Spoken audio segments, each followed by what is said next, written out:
Oh, hi. Noon. Hi, I'm Noon, and before I start today's video, I want to address a question I got from one of my viewers. He asked me, in as many words, to define what's good in an alcohol. And I believe he was asking me that in a sort of who died made you the king of what's good kind of way. So I feel like this requires a little bit more explanation. So, way back in 2017, the king of what's good actually died, and he died without a successor to his throne. It threw the whole world into pandemonium. And through a series of terroristic activities and political Machiavellianism and me collecting a series of illicit sex tapes from various politicians, I was able to ascend to the throne and become the king of what's good. So to answer the question of how I came to that, the answer is violence. The answer has always been violence. I hope that answers your question. You know who you are. No. The answer to that question is subjective. Because if it was definitive, if anybody had an objective, definition of what good was, there'd be a lot less variety of things to begin with. So when I define what's good to me, it's literally what is good to me. That's why when you go to watch reviewers or even reading like judges' tallies for whiskey tastings, wine competitions, anything like that, those are important barometers. What you'll do if you get really into a certain genre of alcohol, it's the same as food.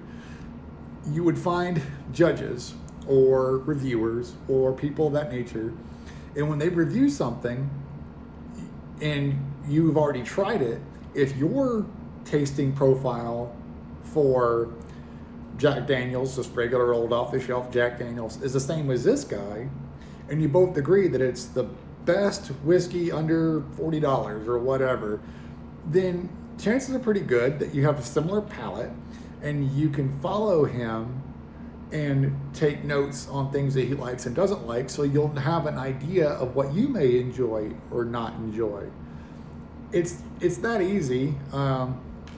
And this whole thing is, what I define as good is genre-based, and for everybody, it's genre-based. It goes back to the vodka thing. If you think that the best vodka is the vodka that tastes like nothing, then you have opted for a specific genre of vodka. Nobody's ever going to say that a good vodka should taste like Jack Daniels. They're never going to say that a good vodka should taste like anything else, really. It shouldn't taste like a gin. It shouldn't taste like this. It shouldn't taste like that. And so it's easier to define what is good by genre by defining what it isn't, if that makes any sense whatsoever. There's an axiom, and I may have used that word incorrectly, but I'm going to go with it anyhow, that every bourbon is a whiskey, but not every whiskey is a bourbon. Well, the same also applies to Scotch. Every Scotch is a whiskey, but not every whiskey is a Scotch. If it was so easy to define what is and isn't good, then there would be, that's one genre of alcohol, whiskey as an umbrella, and there are several subgenres. I've got Japanese whiskey up there that tastes like nothing like an Irish whiskey. It doesn't taste like a Scotch. One kind of does. One kind of tastes like a Scotch, and I believe that they worked with a Scottish distillery at some point, but they don't taste like an American whiskey either. So it's that kind of thing is what you got to keep in mind. What I like in whiskeys is I like complexity. I like flavor evolution, but they're kind of rare, except in Scotch. Scotch has a lot of flavor evolution. An Irish whiskey, I've only had a couple that I actually enjoy. I used to be really, really into Jameson. I outgrew it and no longer find Jameson remotely appealing. So your flavor of what you think is really good is going to change with you. This is going to turn to a whole thing. Even tastings, like professional tastings, there are certain things that you need to keep in mind when you read. Like this is a gold medal whiskey. It won in New York in 2025, whatever. Well, it probably did. It may very well have. But you have to go and look at go look into that competition and find out what was up, because a lot of the times there's a lot of phenomenon. I wish I had infinite amounts of time to explain this, because this is going to turn into a long thing. In whiskey tastings, especially, also wine, every long form tasting, you will develop what they call palate fatigue. Go and look up like a judge's notes, if you can find them, or if you go to a competition, see if you can look at their notes, and you'll notice that at the early stages of the competition, they might write you like a small essay on what they're tasting in an entrant. And then by the time they get to the end of it, it's like 5 words. And it's because they literally cannot taste anything else. And that's where you start to see them making shit up. That was one of the first things I mentioned in the original whiskey video, which is sometimes judges are just making shit up, because they have a job. That's their job, to describe to people who cannot or are not enjoying what they're having in ways that can translate it. As I'm tasting something, I'm explaining to you what I'm tasting so you can kind of imagine it. That's how the whole thing works. Palate fatigue is a real bitch, because if you have, it doesn't matter how much you love whiskey or wine or vodka or soda, anything, by the time you get to the 10th, 12th, 15th, 20th one in a row with no or very short breaks in between, with maybe just a couple of sips of water, they'll all start to taste the same. And that's a real problem. There's too many entrants in some of these competitions, and some of the companies that win probably should not have won. I'm not besmirching any individual companies. I'm just telling you how it is. And even if like, oh, it was a blind competition. Yeah, it was blind, but if there's 150 whiskeys and I got 2 days to try them all, we're going to have a real problem, because I'm going to start making guesses at what I'm supposed to be tasting by the time I get halfway through a day. And I'm a power drinker. I can day drink all day long, and eventually you just get to the point where you just don't taste it anymore. So it's a lot more complicated than anybody can really. There's no 100%. There's no. It's kind of like colors, like women see more color variation than men do. So if you're standing next to a woman and you're both arguing about what color something is, she's probably right, because she can perceive more color than you can as a guy. That's not 100% true, but statistically speaking, she's going to be right. And it's that subjectivity of biology is a major factor. That's why, like, I'm not going to go into all of that. It also matters of, like, if you ate today, that changes the way things are going to taste when it comes to alcohol. If you ate a cheeseburger, the oils from the burger and the cheese and all that stuff, it's going to coat your mouth.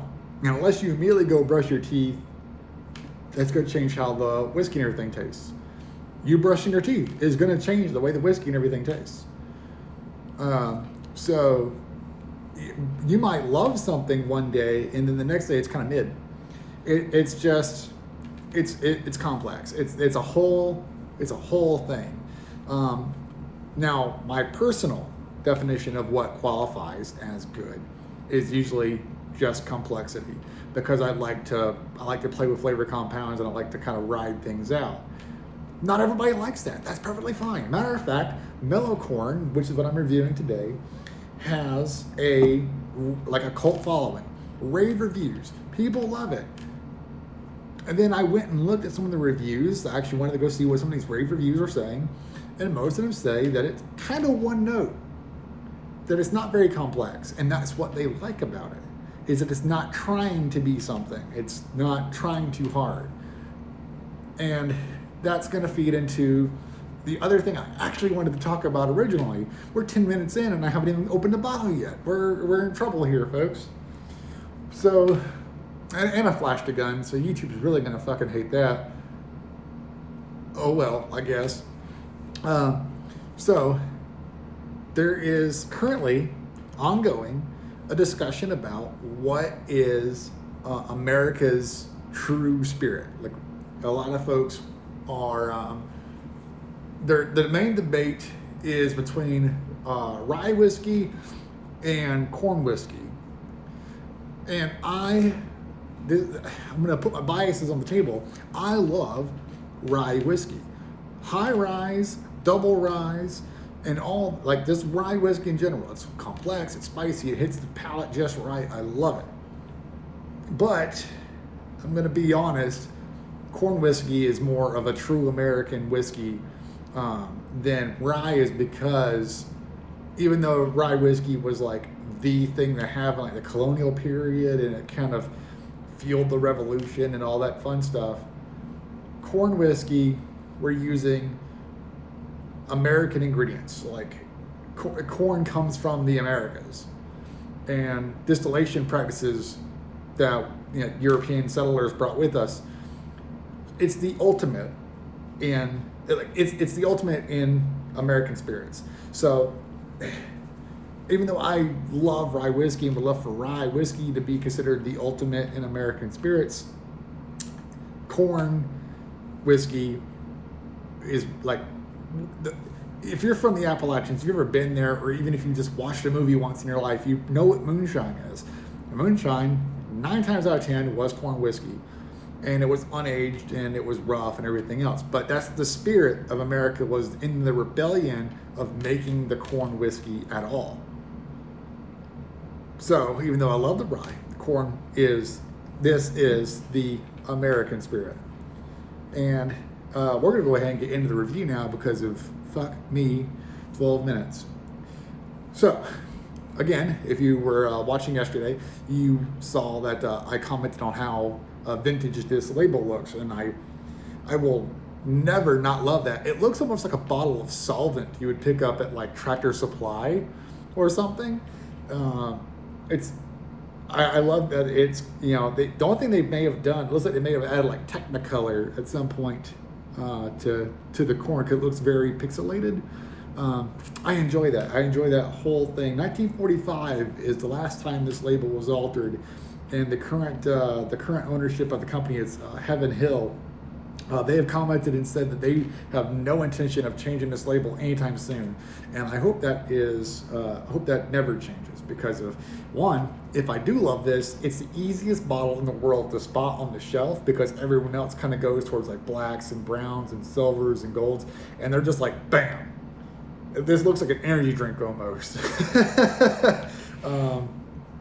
It has a pale yellow color, but I need to, bottled and bond, I wanted to go ahead and kind of give an explanation as to what that means. Bottled and bond is a, I don't know if you'll be able to read this because of the quality of the videos whenever I upload them is never great, but it says under the supervision of the U.S. government. And so to kind of cut out bootlegging back in like the 1890s or something, the federal government opened up warehouses for aging spirits, whiskey in particular, and they had their own, like I believe it's called like a well house or something like that. Some of these words may be unfamiliar to me right now, or it's been so long since I've had to study this stuff that I may be getting things incorrectly. So if somebody goes like, "No, you're wrong," oh, whatever, you're probably right. But regardless, it has a certain set of rules, and the rules are that it has to be bottled at 50% alcohol, and it is. It has to enter the barrels at 50% alcohol, which it is. The only thing you're allowed to add to it is water. No caramel coloring, no artificial flavoring, none of that bullshit. Not even like other whiskeys. Some companies, I'm not going to get into who's who, some other companies will add other companies' whiskeys and stuff to theirs for blending purposes, or to get around a certain set of laws. But not anything bottled and bond. All the ingredients have to be from one season, I believe, and it has to be at least 4 years old. I don't know if I said that already or not. Mellow corn specifically is 80% corn, 12% rye, and no, it's 12% barley, 8% rye. there's a lot of like hoopla on the internet, like, oh, it's kind of, it's at least 80 to 90% corn. I'm like, well, according to the internet, it's 80, 12, and 8. So, but maybe the internet's wrong. It's also possible. The people who Heaven Hill can if they ever see this, if they ever saw this video somehow, like, no, this guy's retarded. He thinks that it's 12% barley. It's actually wheat, you fucking idiot. I don't know. I just know what I read, man. But I'm looking forward to tasting this. I have some water with me, like last time, just in case. A lot of people who read it or that reviewed it on the internet before commented on the fact that if you add water, it changes the entire dynamic because it's 50%. Well, I want to find out. I'm willing to play with this. Something to keep in mind is, I don't know if I said this before, is these bottles used to be $10, which is the same price as those behind me. Now this one cost me $20. So, and it might be because of the price of everything going up, or it might be because of the cult following has sort of picked up steam and now they're like upcharging it a little bit.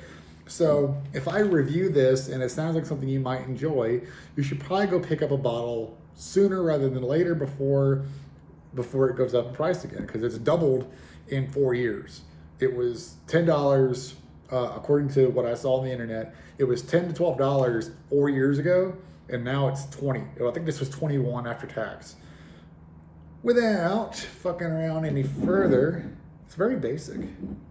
Very basically, the only label is only on the front. There's nothing on the back, which is nice. They have all the government warnings and shit on the neck. It's like a Pennzoil yellow color. I'm really enjoying that.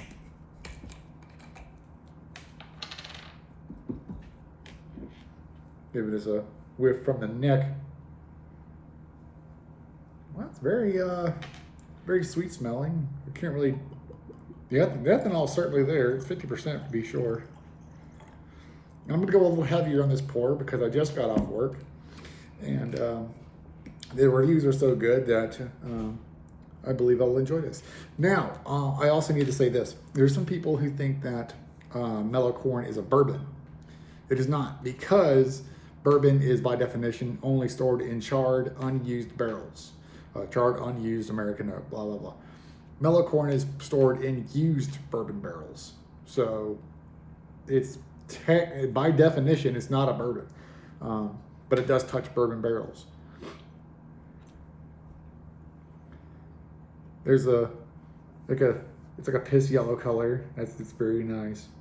Can't really comment on it because most, especially a barrel aged whiskey that's been sitting in it for 4 years, it would usually be darker, but these are used barrels, so it's extracting little bits of the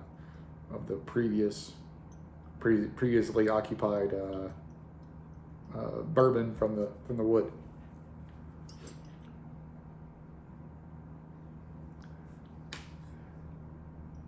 So it smells for 50%. The alcohol is not hitting me in the nose quite as hard as I was expecting.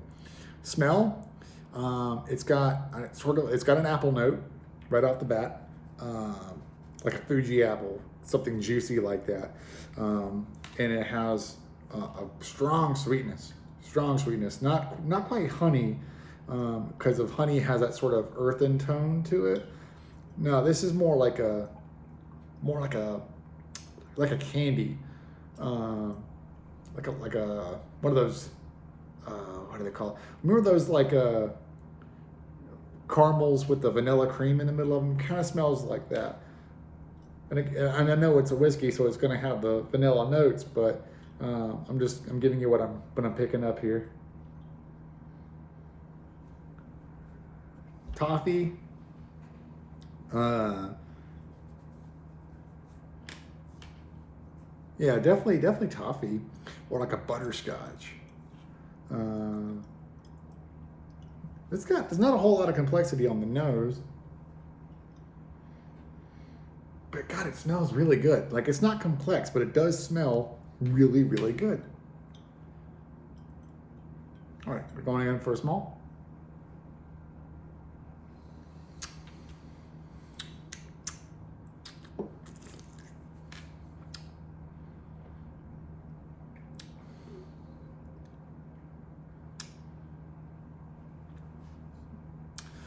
Well, that apple note definitely carries through. So does that sweetness. I'm not tasting as much vanilla, and it's probably because of it. It might have something to do with that pale color that it has. It it has God, that apple, that toffee. Maybe sort of maybe like a peanut, like a peanut butter and honey sandwich kind of thing going on if you were using like a whole wheat bread, not a white bread. For 50%, there's virtually no burn. That's something to keep in mind, because some folks like to burn, most folks don't. Um, yeah, no, ain't nobody ever gonna turn that down.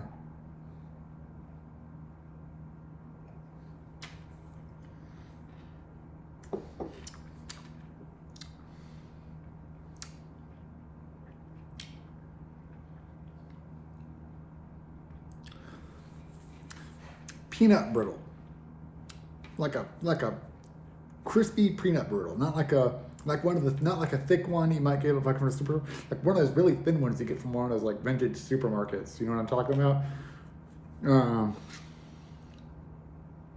That, the apple, the honey. It's not. This is not a complex whiskey. This is not a whiskey that's trying to be. It is trying to be good, and it's succeeding. Especially for $20. That and 50%. That is so smooth. I was going for. I got enough in here to kind of take my time on that. See if the palate or the nose has evolved at all.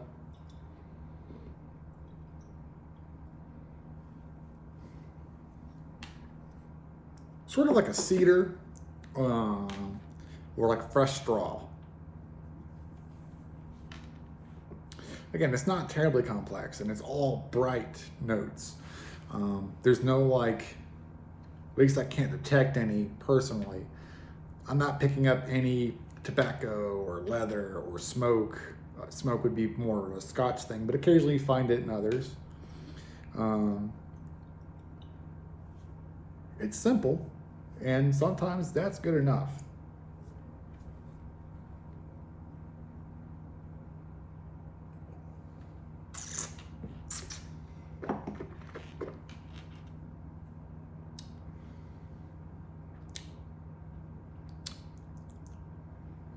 Giving it a good swish, the burn finally came out. Hit me right in the back of the nose.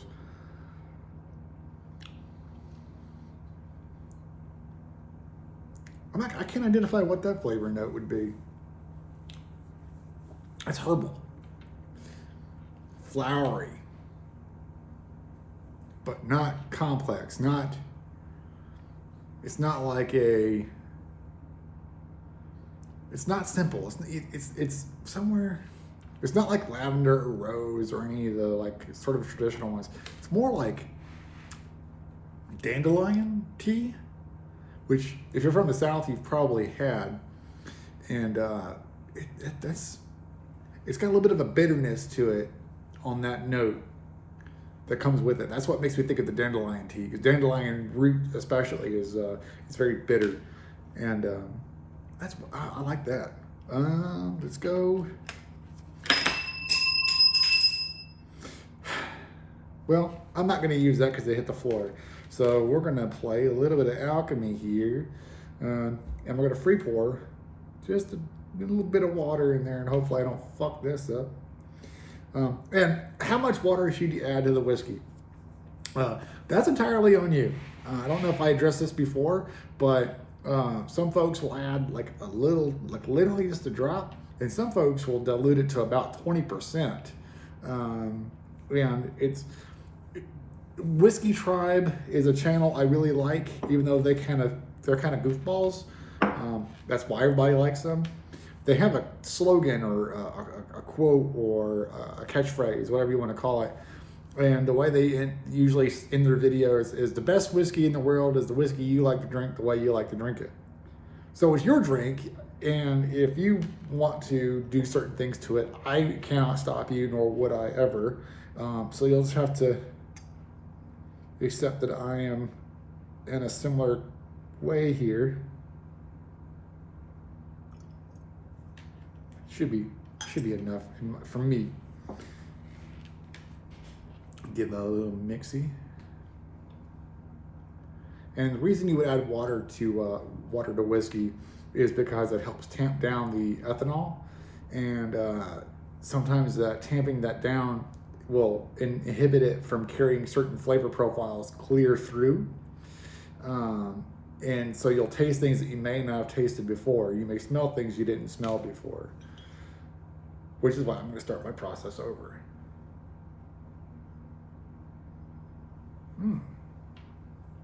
Yeah, there's a candy now with that little bit of water added to it. There's a candy that's sort of like it's an old school like peanut butter candy.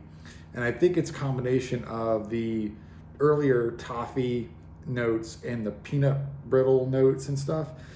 Those are kind of merging and it's forming into like an older candy. I'm going to say the name of it, and some folks just may not know what I'm talking about. It was an old candy called like Bit of Honey, and it's like a old candy. I remember getting them all the time trick-or-treating as a kid in the South, and I like them, and that's what I'm picking up on this, which means I'm probably going to really like this.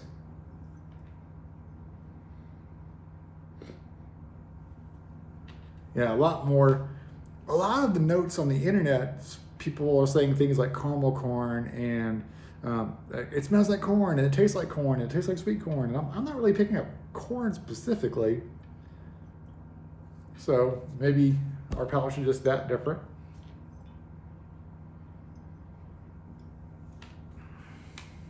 I'm not sure what all I expected just from adding the water. It mostly just smells like the candy now. And maybe that'll translate into the actual tasting itself.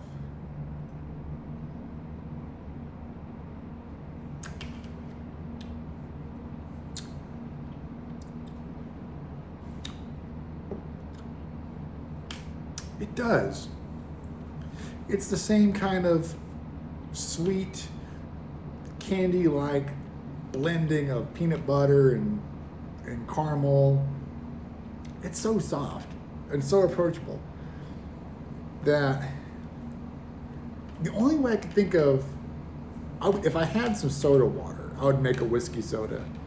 I wouldn't mix this with Coke. I feel like it'd get lost because the Coke would carry so much more sweetness, and it would have the sort of the dark herbal taste that it has.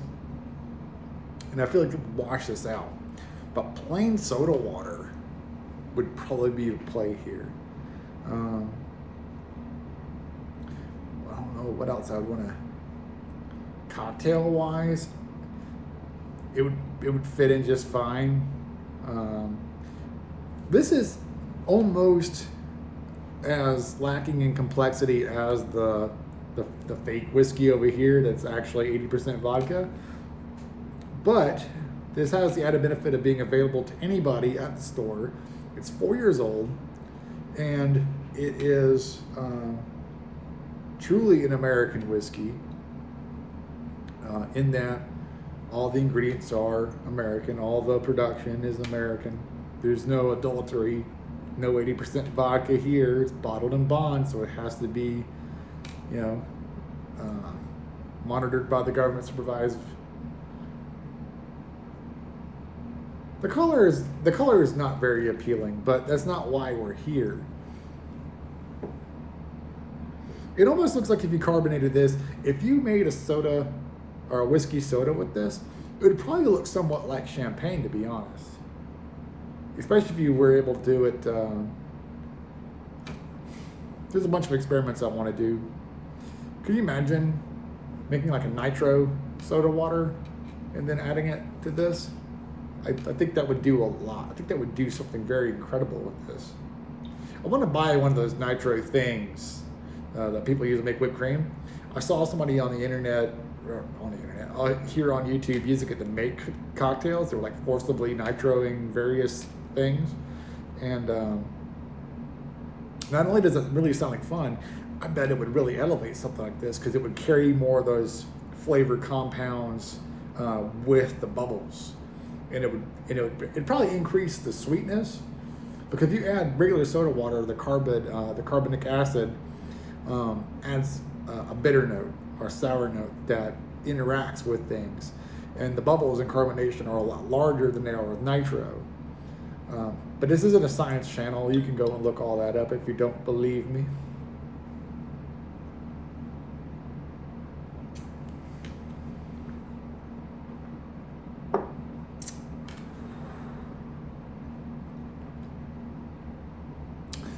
That is absolutely enjoyable. The apple note is still there. That butter toffee note is still there. Again, not a whole lot of evolution, not a whole lot of complexity. There is a corn note. It's hard to get a hold of. And it's followed by a mint note.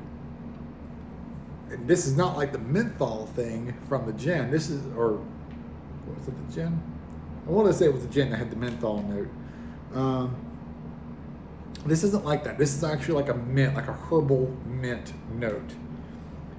That it comes across the middle of your palate, and it actually kind of rests there and interrupts some of that feeling of the heat coming off the alcohol.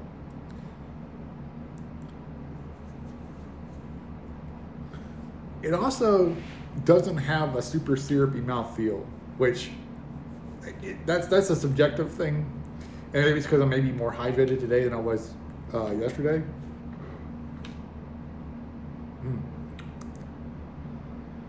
Oh, small burp, and there's more going on here than I'm finding right this second. This might warrant a part 2, which is something that I hadn't considered doing for anything but the ones behind me where I needed to make cocktails. You didn't see because I had one of those moments of silence where I'm trying to think about something, and I don't want to leave that in the video. It was like a solid 45 seconds or so.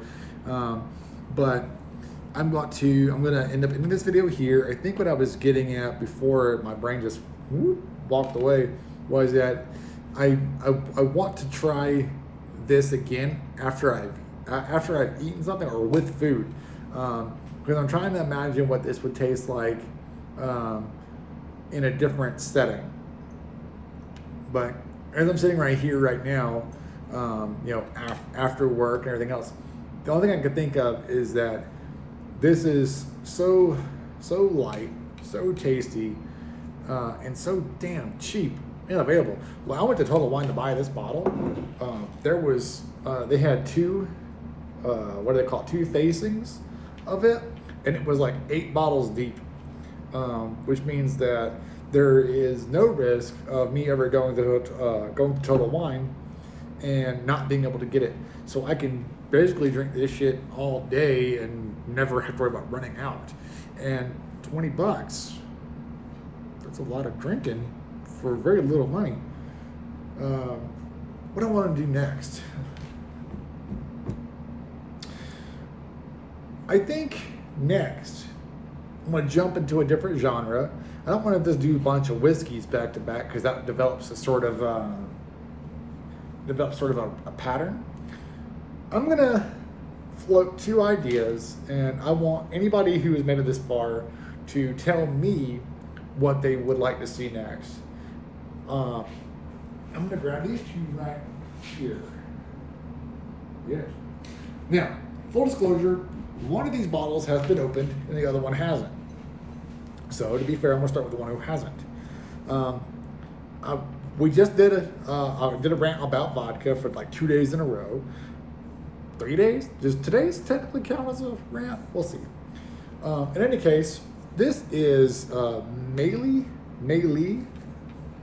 vodka. It supposedly is owned, or based on what I saw on the internet, it's owned by some celebrity. Jason Momoa. Fuck me. Alcohol in the brain. Jason Momoa, I only know of him from like internet shit. Apparently, these are made in Bozeman, Montana. So this is kind of a double whammy for me because of if you're a nerd, I'm a nerd. Bozeman, Montana is where humanity goes on its first flight into space. Not really first flight into space. Anyway, Star Trek universe, their first testing of a warp drive is done in Bozeman, Montana. And if you're another kind of nerd, I think Jason Momoa did like the Captain America or something. He did one of those cape shit movies. And it's a vodka. It's American. It's made in Montana from grains. It says it's limited edition, limited release. And it is a 100% recycled glass, which I appreciate that. I know I come across as a certain type of guy, but I do like the planet. I live there. And recycling is fucking cool if it's actually done. There's a lot of scams out there about recycling, but I do like it when it's actually done. The glass is kind of cool. You're not gonna be able to see this. It has an interesting texture to it. Even if the quality goes down, you should be able to see that. But it's also got like those like hand-blown glass bubbles inside of it. And it's just a really cool looking bottle, which is what caught my eye. And then it also says batch number 1. I'm not sure how old this, can you see that? Yeah, batch number 1. So I'm not sure how long these have been out, or if this is like literally just a thing that started coming out. So it got my interest, it got my curiosity, and I think for like $25 or $30 or something, I was like, oh, that's worth a shot. The other one is a more controversial one, and it is Baijiu. And this one in particular is called Blue Hubei, Blue Flower. And Baijiu is a sorghum spirit from China. This is the one that's been opened. It is an interesting genre of alcohol by itself. Very, very traditional, very Chinese. And those are your options for the next video. And at 38 minutes, I went into cutting some of that out. But at 35, 36 minutes or whatever, I think this has gone on long enough. It's going to be processing all fucking day. So, in any case, thanks for tuning in and see you next time.